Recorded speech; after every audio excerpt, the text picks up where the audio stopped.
All right, we are talking about Willow, episodes 1 and 2 of season 1, and I'll start off with this. It is better than Rings of Power. Oh my God, that's literally what I was going to say when we started. Yeah, Brian and I didn't talk about this, and I 100% agree. Yeah, episodes 1 and 2 of Willow is better than Rings of Power. It's not as good as House of Dragon though. Yeah, but it's a different kind of story. Right. Like, it's a different type of fantasy. You can't really compare Willow to Game of Thrones. Okay. Like, it's different. So what do you want to start off with the good first or the bad first? Well, we need to give a little synopsis, right? Yeah, okay. I'll let you do that. So your memory's better than mine, and I don't have access to Disney Plus. I'm like, I didn't want to do the synopsis without the video, but okay. So if you guys saw the original movie back in 1988 or sometime there since, Willow was a fantastic, unexpected movie where we had the wonderful Val Kilmer playing one of our favorite Mad Mardigan characters. Mad Mardigan. It was great having Warwick Davis. He played Willow, the little person. Are we saying little persons? What do we say? How we do? I don't know. So I'm just not gonna say. I don't know what's appropriate anymore. So I'm just gonna say. It used to be Willow. Little persons, people. So I'm just gonna go Willow. But let's all represent the fact that he is a little person, and there are quite a few little people of shorter stature. Oh God, just continue. Anyways, in this show, yeah, and he's wonderful. He's great still. He is still wonderful. And in this original show, when I was watching the original Willow at the movie theater, it was cool. I'm watching it, and I'm like, this little, this Willow guy's running around. But it didn't get interesting until Val Kilmer showed up in the story. Yes, that's right. True. Mad Mardigan shows up in the story, so they end up going through. I don't want to ruin it for you guys if you haven't seen it yet, but you should probably watch the movie before watching this. This is a continuation of the movie. But essentially, they save the universe, and this baby is a key element to that. And this series picks up essentially what looks to be about, I guess, 25 years later or so, right? I got the timing mixed up a little bit because technically it would be 34 years later, right? Right. But the characters, the young people in the show are definitely not 30 something years old. So the timing has me a little skewed, honestly. Right. Did you notice that? Yeah. They're like they're in their 20s probably. Dove or not Dove. I mean, Alana or Elena, whatever. Laura. Mm-hmm. Yeah. Ellie Bamber is the person that plays her. And I was tripping out because I'm like, she don't look like she's 33 years old or whatever. Like, right. So there's like this, what it's like they missed the timing a little bit because the way the characters would have worked out. So basically what ends up happening, we learn, hopefully you've seen the show, there will be spoilers. If you haven't seen Willow, pause us here, go watch it really quick and come back if you're worried about spoilers. Essentially what happens is years later, we find out that, the queen, now the person who was the queen, who was the original character, one of the original characters in the movie, Sorsha. She's now, Sorsha, Queen Sorsha. She was the main character in the movie, and now she's like the queen of the kingdom. And all of the kingdoms, there's a bunch of different people ruling, and it's all peaceful. And they have the barrier erected so that the evil can't get in, right? Yeah. And so Sorsha marries, we learned that she marries Mad Mardigan. Yeah. Right after it's over. They end up having a couple of kids. And of course, they end up taking in Elora Danan, who is the savior of the future of all the kingdom, right? Right. Essentially, the story starts out there, and we get this kind of, small backstory of what's happened with their kids. We find out Mad Mardigan was sent away, and a bunch of things actually occur. And then we find out that they get attacked. Somehow the evil gets in, and they end up taking away Eric, who is Mardigan's son and the queen's son and the prince, right? Yeah, played by Dempsey Burke.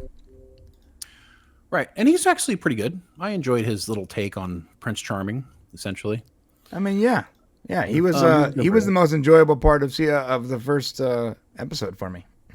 Oh, okay. I kind of preferred Amar Chadha Patel, Thorax, who plays Borman. Oh, and Borman was great too. Yeah, comic relief. You know, he's kind of the guy who's locked up, who's in trouble with the kingdom, but is kind of like this rogue. He's almost the Mad Mardigan of this show, it looks like. Right. Yeah. Of. But essentially, so they end up going on this quest to find Eric, and they send off essentially all the kids, which is kind of funny. But they send off an adult with them who ends up getting promptly killed immediately. Right? You got to be watching out around here. You know. So, yeah, it was so quickly.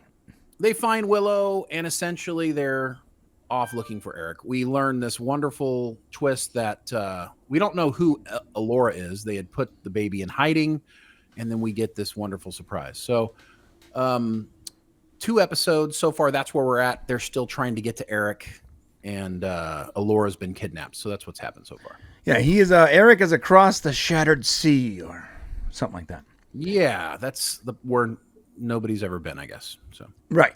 Yeah, so that's where we're at. Okay, so let's just start with the bad. This is what's terrible. Well, it's easier for me. I do not like, and I'm not being biased here. I said I probably wasn't gonna like her. Don't like her. I don't think she pulls off the whole "I'm a badass" thing. She doesn't pull it off at all.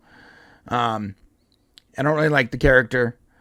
And I don't really understand when they were setting it up. I didn't understand why Borman, this guy, I don't understand why he was in jail. They didn't make that clear.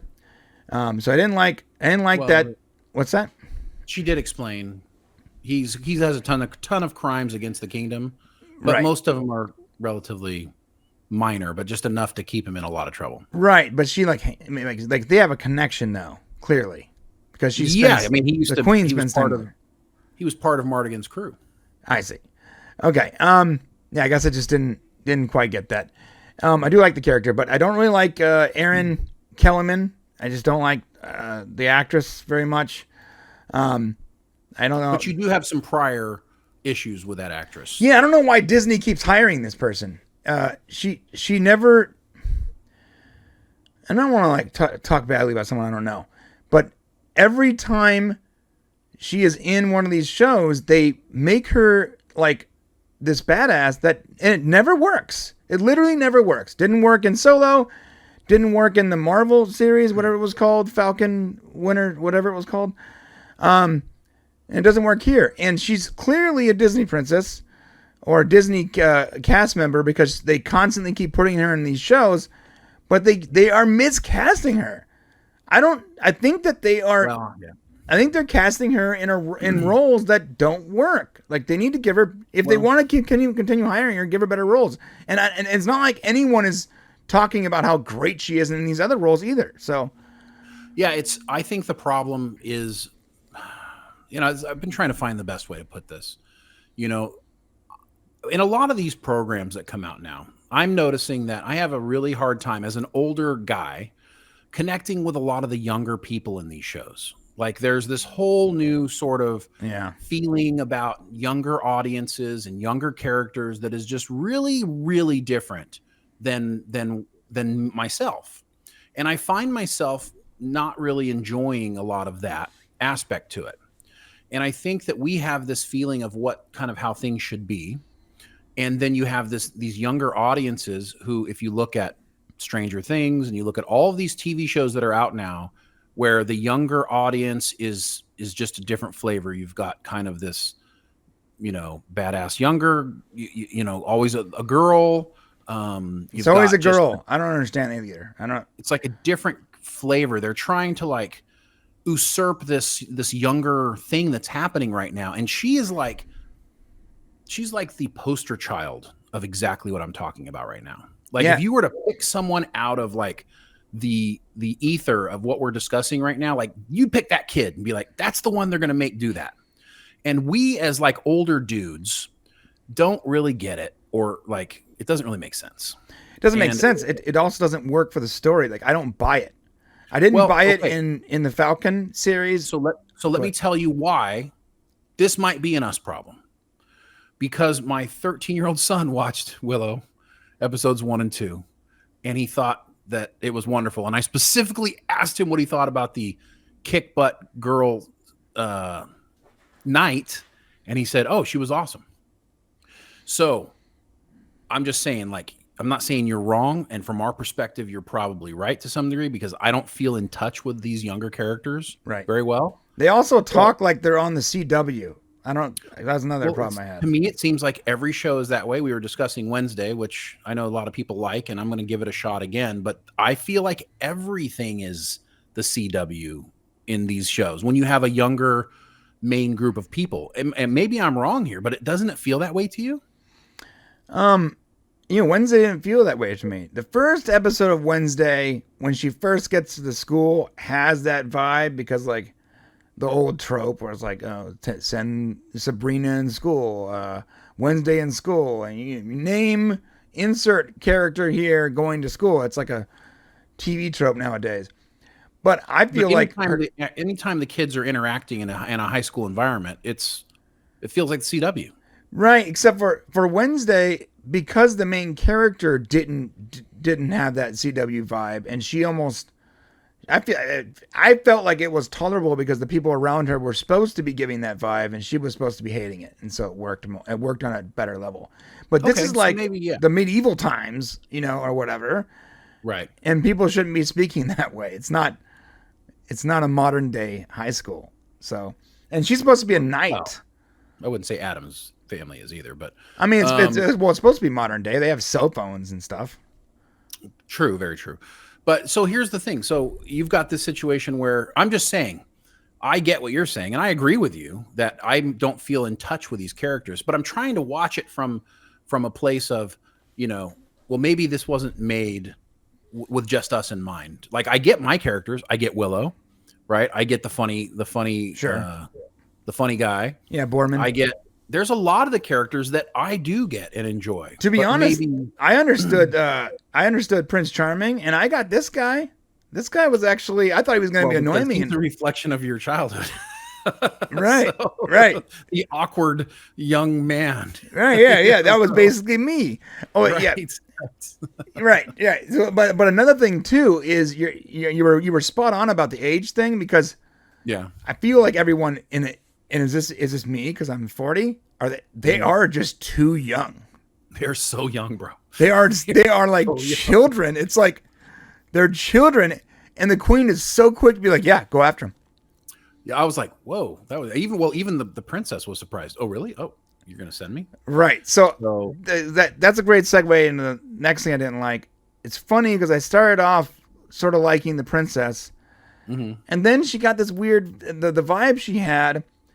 She was like I don't understand how you can go from being okay with your position to being completely unokay with your position in a matter of like 20 minutes. It felt forced to me, and I'm not sure if that was a direction thing or it just wasn't. I think it was her character took a change. She became jealous. She became jealous of Alora.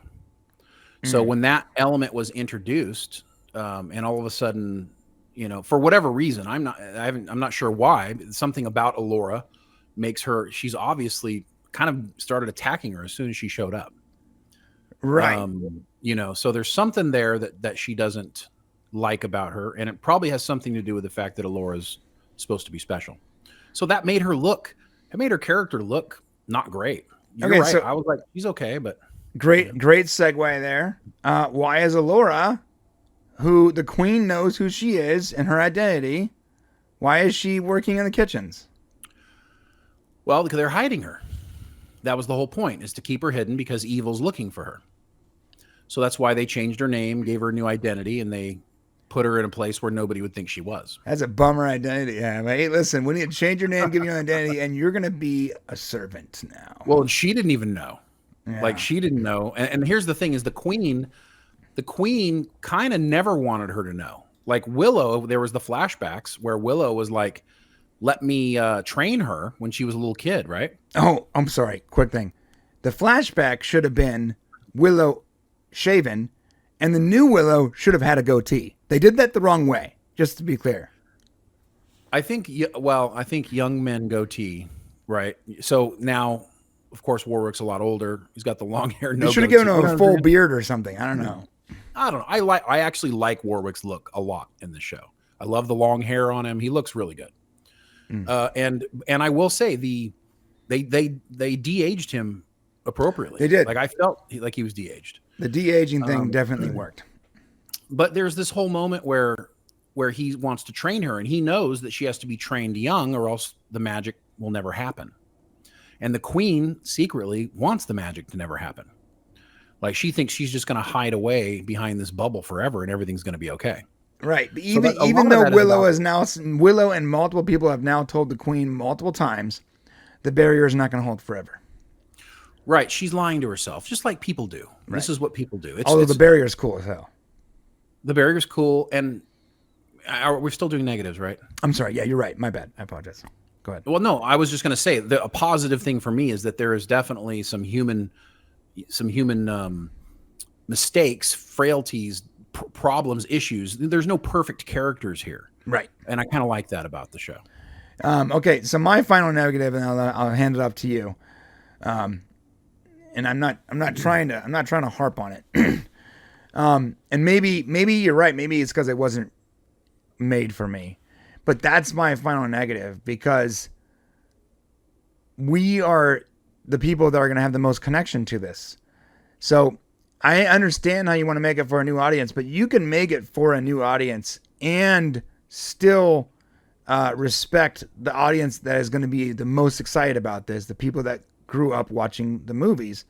I don't feel like it's better than Rings of Power, but wow, that's interesting that you say that because I felt like they were very true to the origin story. They were true to the origin, but the characters all have a bent that doesn't speak to me.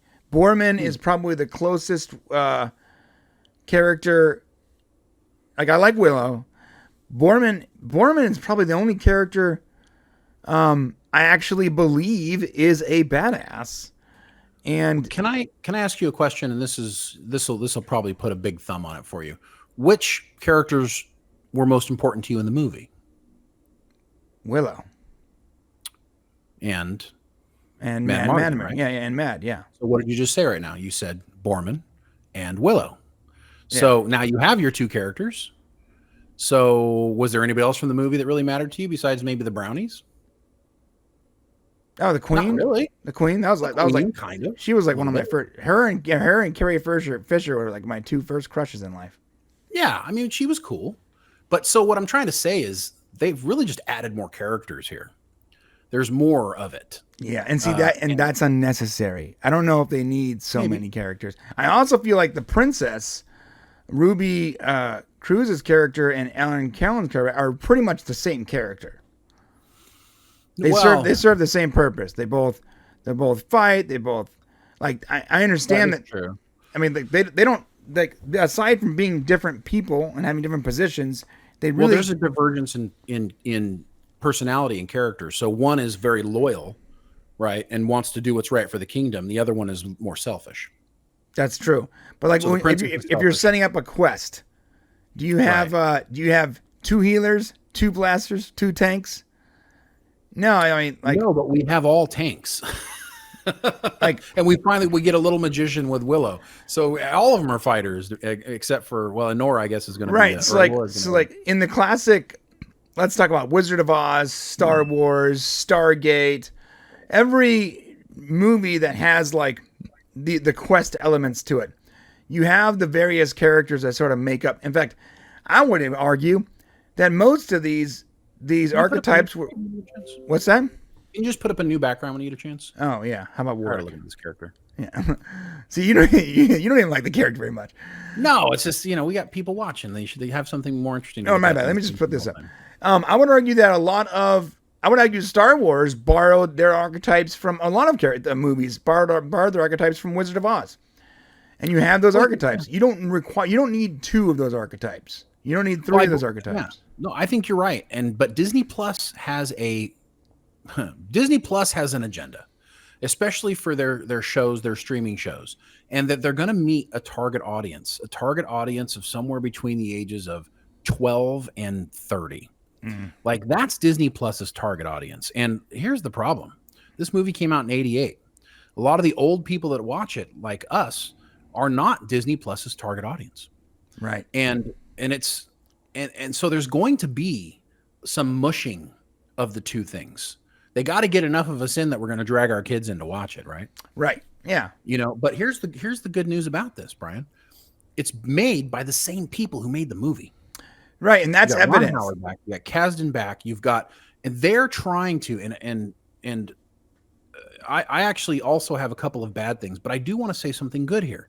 The good thing, in my opinion, is that the heart of what the show is core. It's still happening. The story is continuing to be told from the movie to now. The kingdom is still in danger.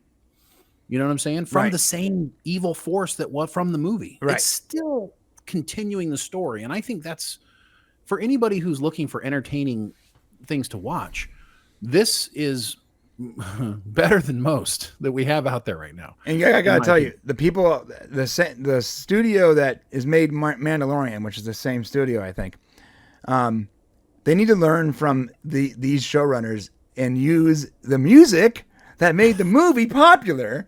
For the love of God. A big deal. Yeah, that was because when I heard the music, I was instantly taken back to Willow. And my second thought was, why doesn't Mandalorian do this? Instantly, my second thought. I'm never going to get an answer. But my second thought was, I don't understand why Star Wars can't figure this out. Well, actually, we do know the answer. The answer is they wanted to save it for the movies. Right. What movies? Oh, yeah. All right. I get you. But that's like the Bible for them. We have a super chat from Maria. Thank you, Maria. Sending love and support. Love you, Chester. Maria, always love reading your tweets every morning. Like getting up to a Maria tweet is always fantastic. I love it. Yes. Yeah. So the music was nice. And I liked the artwork thing in the beginning too. That was sort of cool. Yeah, I think so. Here's what I would say about Willow. My negative on Willow was, they brought us into the story with these young people, and in the beginning, I'm kind of like, this is just not feeling very good. I don't, and like I said, this could be a me problem. Then I got to see the Queen. Then I get to see some stuff happening, and then we finally get to Willow. And in my opinion, the story doesn't really start happening until they get on the journey, and we get to see Willow, and we find out that he's a complicated character who actually has quite a bit of trauma over the last several decades, based on Allura and this whole situation that's happened, because he was essentially shut out from Allura. The Queen wanted to hide her away and forget about her. Right. Willow wanted to train her, and he didn't get to, and the Queen essentially dismissed him. Right. Because he tried to take her away. So, it was like this battle over Allura. So there's a depth to this show that I think we're yet to see. Like there's hurt issues, there's things that have made the characters fall apart, and we're going to have to almost redevelop the characters as we go through the next several episodes. So I would say the first two episodes were enough to kind of whet our appetite and say, okay, it's not like groundbreaking or amazing or like incredible TV making, but it is true to the original story, and sticking to the storyline, and it's kind of interesting. So it's worth watching and continuing to see if it gets better. We have a stolen prince, and we have a stolen future savior of the kingdom now. Allura was stolen at the end of episode 2. Right. And so it looks like our ragtag bunch of people have a very, difficult hill to climb in front of them. Yeah, I feel like they should have stolen one of the other archetypes that we already have 2 of.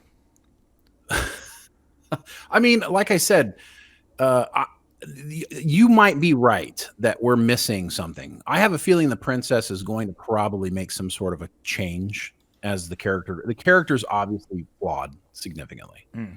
Her and Jade are having, as we get into the season, episode 2, they're fighting right now. They're arguing because the princess is making poor choices, selfish choices, and Jade wants to do what's right for the kingdom, so she's trying to follow Willow. Right.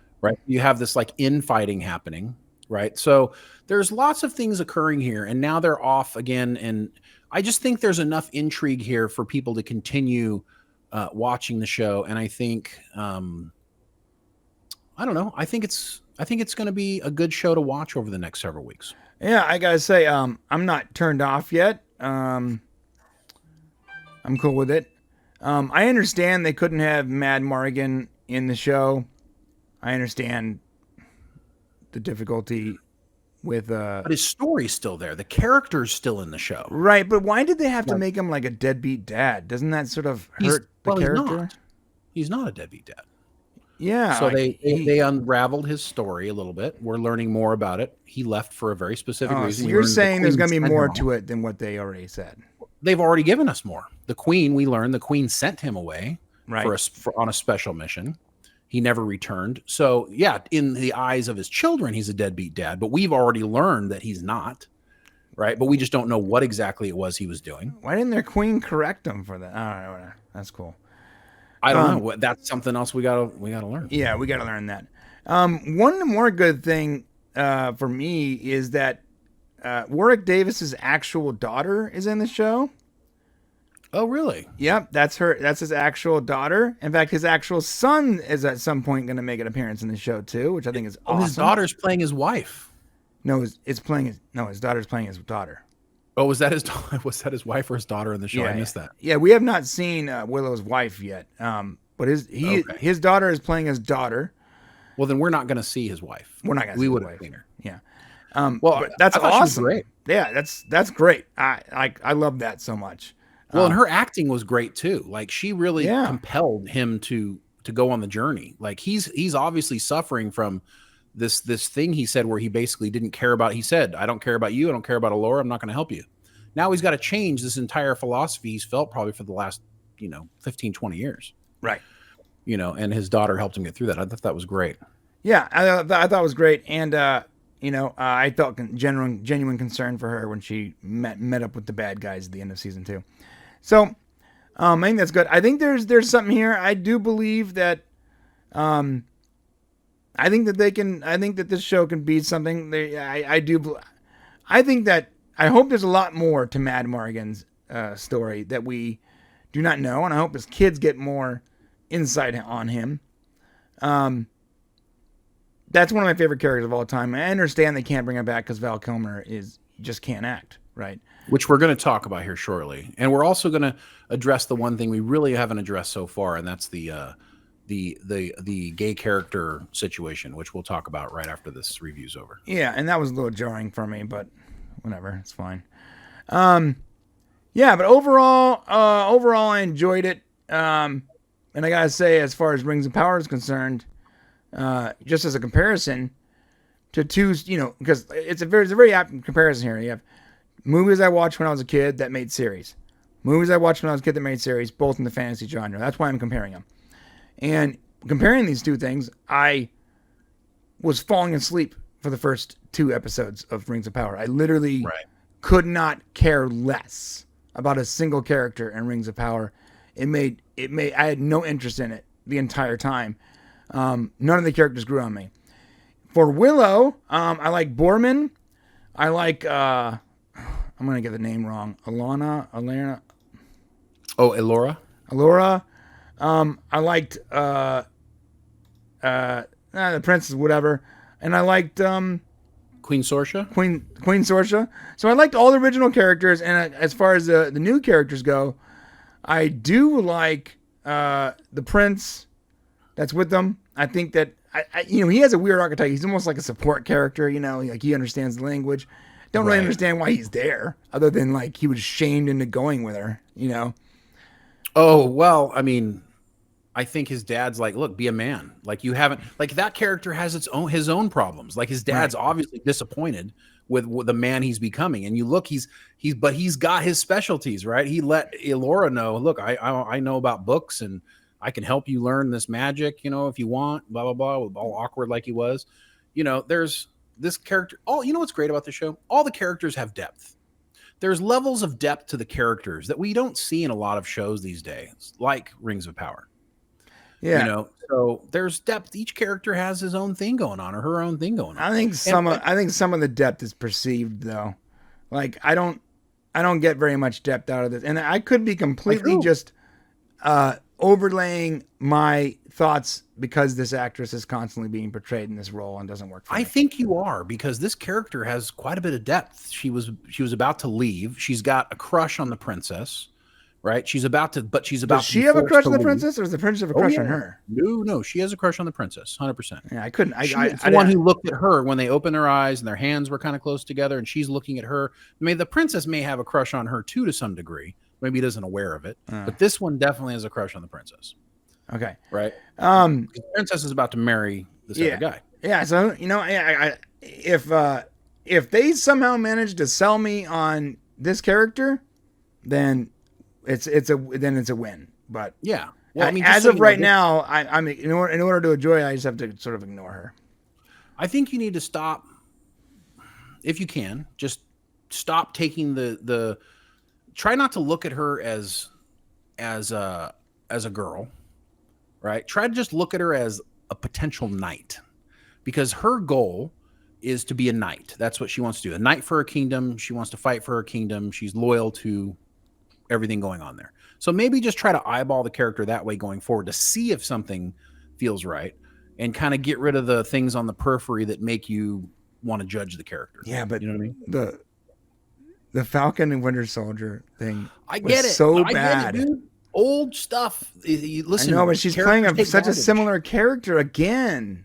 Three Disney roles. She hasn't been unlikable. She has not been unlikable. That's true. She's not bitchy. True. She's not true. Angry. She's not, That's true. In all those other roles, she was constantly angry. Yeah. Right. That has not happened here. So it's like there's not that thing going on. That's fair. So you got to kind of, I don't know. She might end up being garbage. Let me tell you, though, that Warwick Davis did not miss a beat. No.